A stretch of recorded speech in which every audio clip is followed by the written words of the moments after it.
party people. Here we are in the Shed Talk headquarters once again. It's been a while since our last talk. Doesn't time just fly by? I was thinking, oh yeah, I'm going to do one of these every week, and then before you know it, it's like a month later. Well, what can you do anyway? But yeah, I'll try and make them more regular after this one. Let's just cut straight to it. So I'm going to talk about psychedelic addiction and whether it's actually possible. It's an interesting topic that I've had on my mind lately. I think it should go without saying though that psychedelics in general are not like other drugs. When I talk about psychedelics, I'm talking about the conventional stuff: LSD, mescaline, DMT, 5-MeO-DMT, 2CB, the classics, and whether it's possible to get addicted to these substances, because I think it's very well known that you can get addicted to cocaine, ketamine, yours truly did, heroin, all these other drugs in other classes, stimulants, dissociatives, opioids, etc. But psychedelics are different because, in a sense, I think they're actually anti-addictive. For most of us, I'd say, when we have a trip, sometimes, oftentimes, the last thing we want to do is repeat the experience the day after, because these trips can be so profound, meaningful, life-changing, and reality and paradigm shattering that it makes you want to take time off and integrate the experience. Like I say, one of the main beauties of the psychedelic experience is that the trip sort of doesn't end, in a sense. You have your little trip experience of the actual drug in your brain, the chemical. If we say drug, there's a lot of negative connotations. The chemical running through your brain, doing its bits, wiring up them areas of your brain that hadn't been wired up in, well, possibly forever. But like that film Lucy, isn't it, where I haven't seen that film, but apparently she takes like some chemical and her brain, she unlocks different parts of her brain. That's a bit what psychedelics do. Whereas other drugs like cocaine is just like fueling you with dopamine, overloading your dopamine receptors, MDMA and Ket and all these other drugs that basically act on these receptors and produces experiences that can be quite moreish and addictive.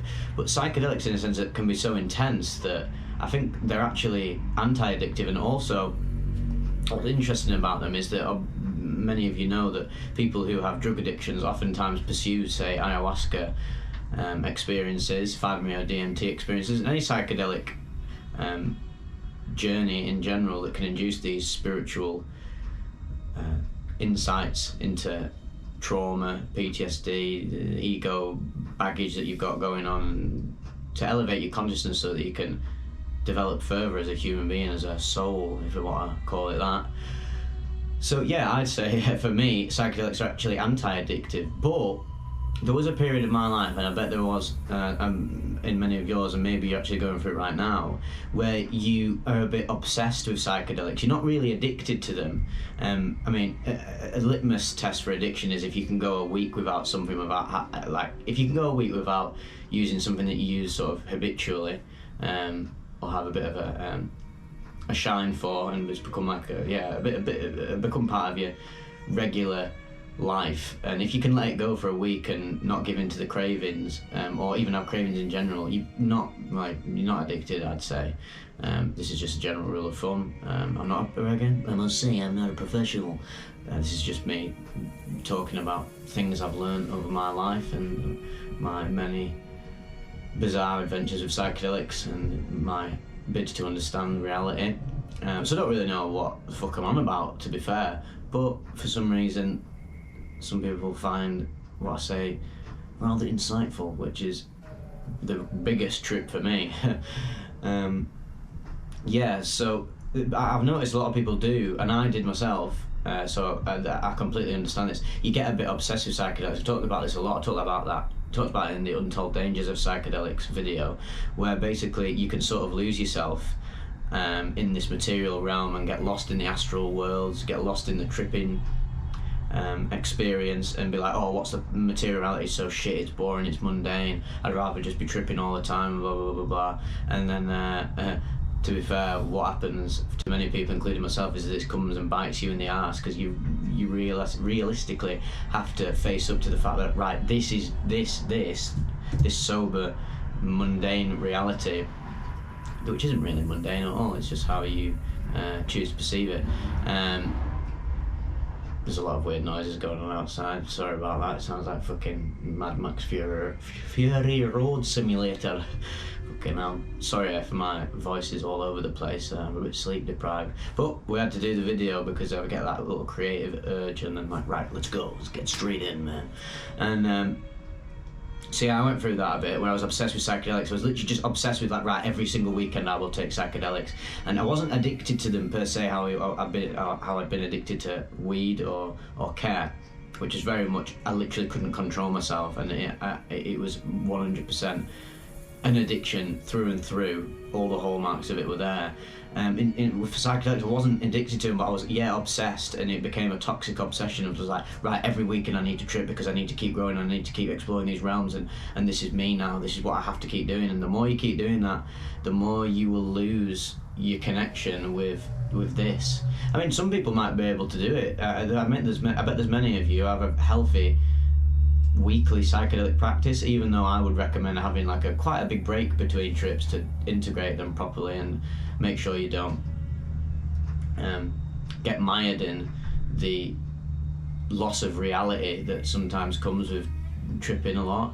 But this really ended up biting me in the ass big time. Karma came back and slapped me silly, and I basically really just lost the plot in terms of like, oh my god, I had this sort of eureka moment. I was like, I'm fucked. I've fucked my life up in a sense. I've spent so much time self-actualizing and delving into the existential, the philosophical nature of reality and life, that I've lost the very necessary material things that you need in life, like socializing. I mean, you don't have to socialize, you don't have to have relationships, and you don't have to have finances and a career sorted, but it's going to make the normal human life much easier for you if you do that. And I think you sort of got to do it if you're seriously like, right, I'm going to go pure nomad and live off grid. But even then, you need some basic human skills. And I was losing that, and I was getting so caught up in tripping all the time that when I did have my ego death experiences and came back from it, I was like, oh my god, it's all love, it's all God, it's the universe, which is absolutely beautiful and profound and life-changing, and sort of what life is all about, realising God, realising infinity, realising love. But when you chose to be in this game here, you chose to incarnate as the human in this game of life, so you've got to play the game, haven't you?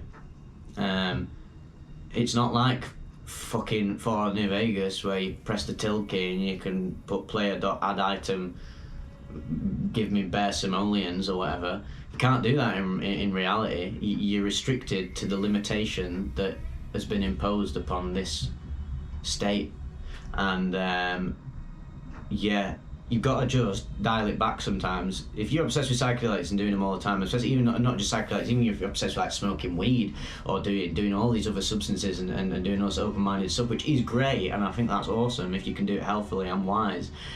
But it's so easy to lose yourself, especially when you're young, and I must say that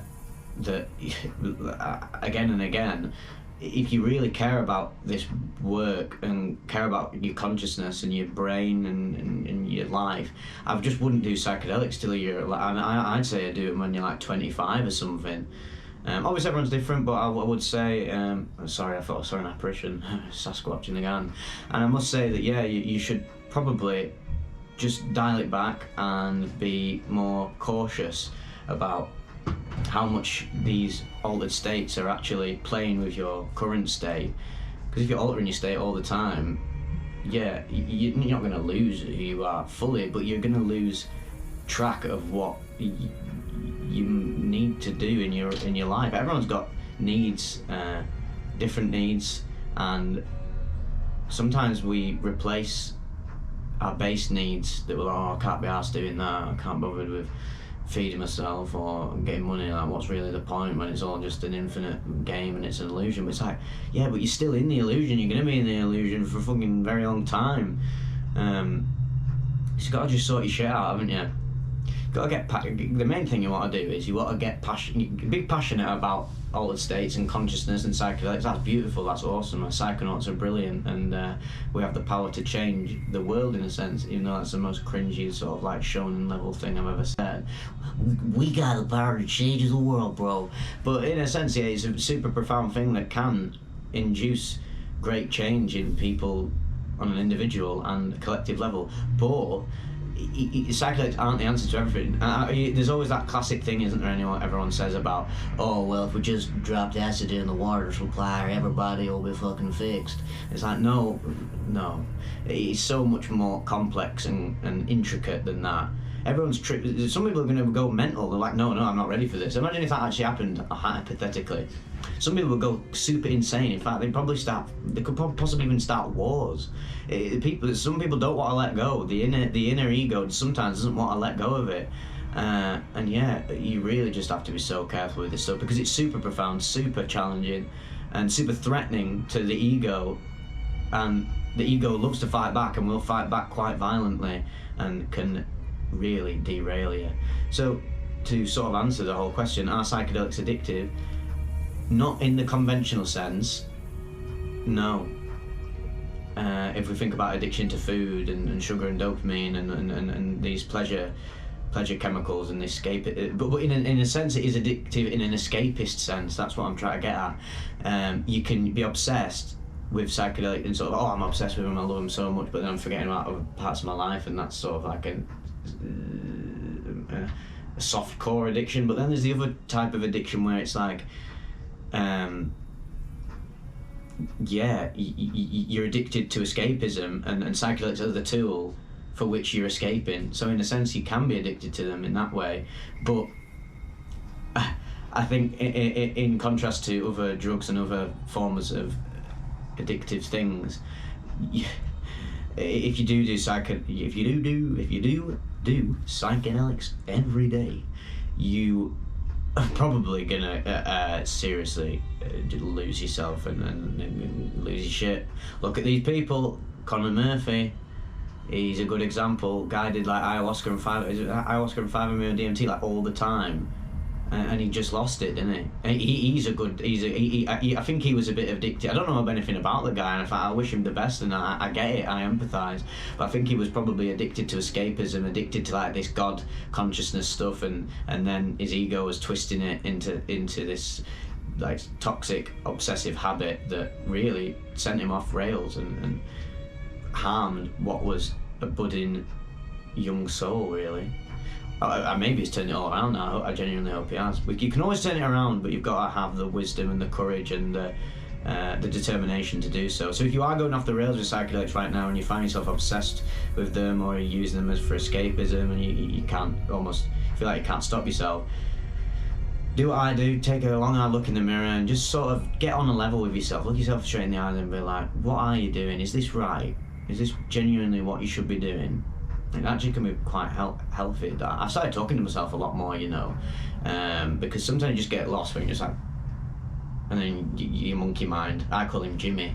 Jimmy's just rattling away, being like, spinning all these narratives in his head, rationalising the destructive habits and things he said, and why this person was wrong and why I was right, etc. Just the ego, the devilry inside of us all, the shadow self.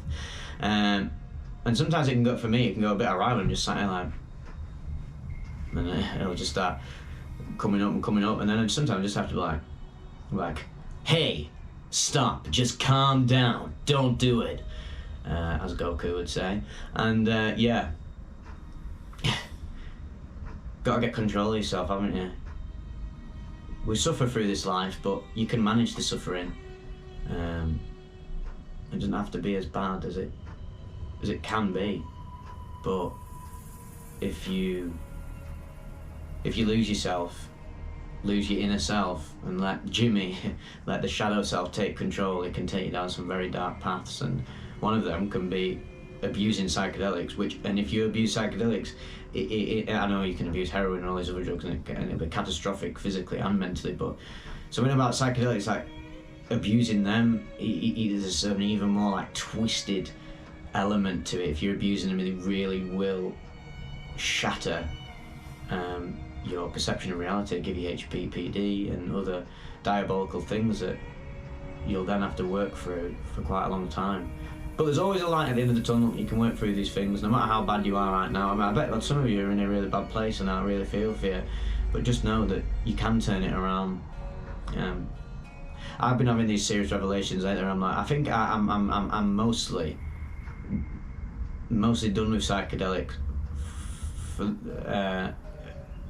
for this period of time. I've just realised I just have to be honest with myself. I've done them so much, and right now I need to put all my energy into like sharing all of this that I've learned through them, instead of because sometimes when I do use them every now and then, I feel like it's a bit impure, and it's not really me wanting to do it. It's like, oh, you don't really need, like the higher self is like, you don't really need to do this, dear. Like, why are you really gonna get out of this? You're not really going in with any intention. You're just sort of taking it in the bid to sort out these other problems. And when you do that, that's bad trip fuel, I guess. So I don't really know what the point of this video was at all, but at least we got through it in the end together, Kakarot. So I'm completely and utterly chatting pure bollocks now, so definitely time to see you in the next Shed Talk. What the hell are we going to talk about next time? Oh, fuck it all.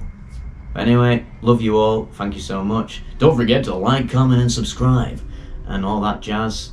Patreon, Instagram, Discord, get on it, it's in the description, get it checked out, son.